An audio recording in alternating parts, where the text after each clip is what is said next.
Actionable synthesis comes with communication challenges.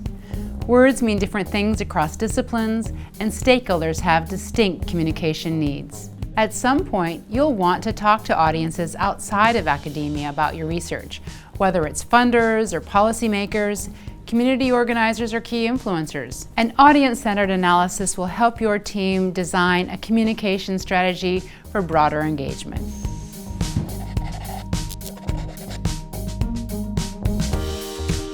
My name is Lisa Palmer, and I'm the journalist in residence at the National Socio-Environmental Synthesis Center. For over 20 years, I have been writing stories about science and agriculture, sustainability, and the social challenges of our changing global environment. At SESYNC, I help research teams think about ways that they can communicate their work beyond an academic audience. In this video, I'll cover why it's important to identify audiences at the beginning of your research process. I'll introduce you to our audience-centered analysis and encourage simplicity when communicating with audiences outside of your specialty. But first, what exactly do I mean by the word audience? Our common understanding of an audience is a group of people, usually gathered to view something like a play or a work of art. Those people may not have anything else in common. In the communication field, we use the word to distinguish different groups of people with identifiable similarities. Are they regulators, donors, leaders of conservation NGOs, or forest managers?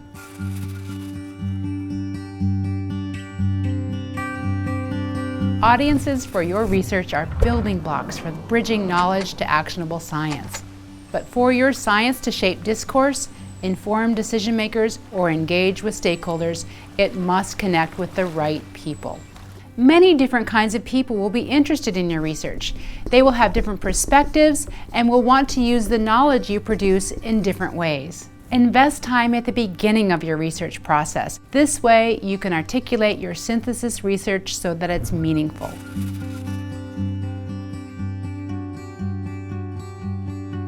We've covered why audiences are important.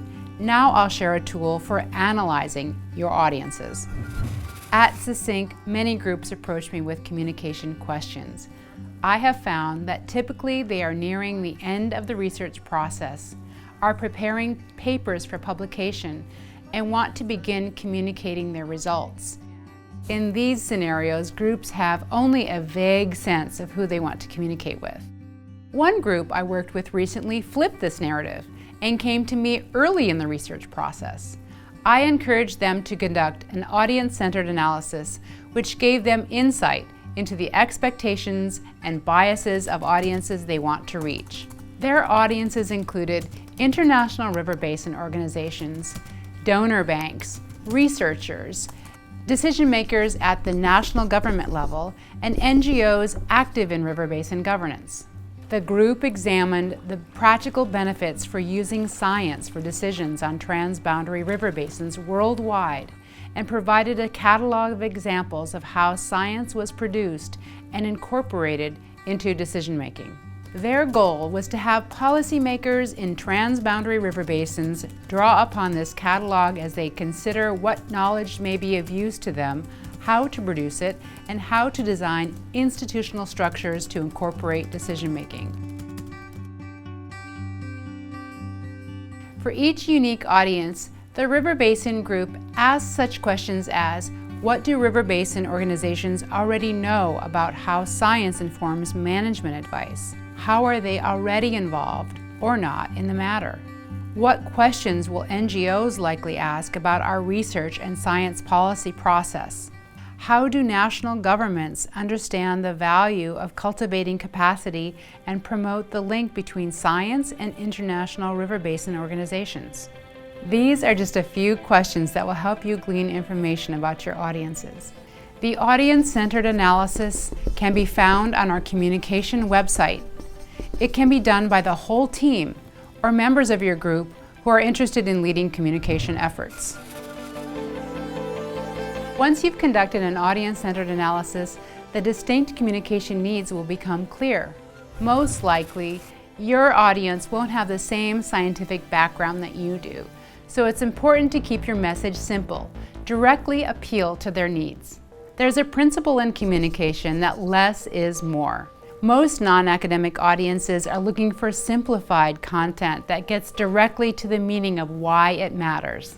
The goal of conveying science to your peers is to speak as precisely as possible to convey the greatest meaning. In science communication, if you are so precise that no one knows what you're saying, then it is not precise at all. To recap, audiences for your research are specific groups of people who share a similarity that you can target with your communication products. Work early on to understand each individual audience and shape your message to meet their needs and expectations. And finally, keep it simple. Communicating to audiences outside of your discipline isn't easy, but these tips can help you get started.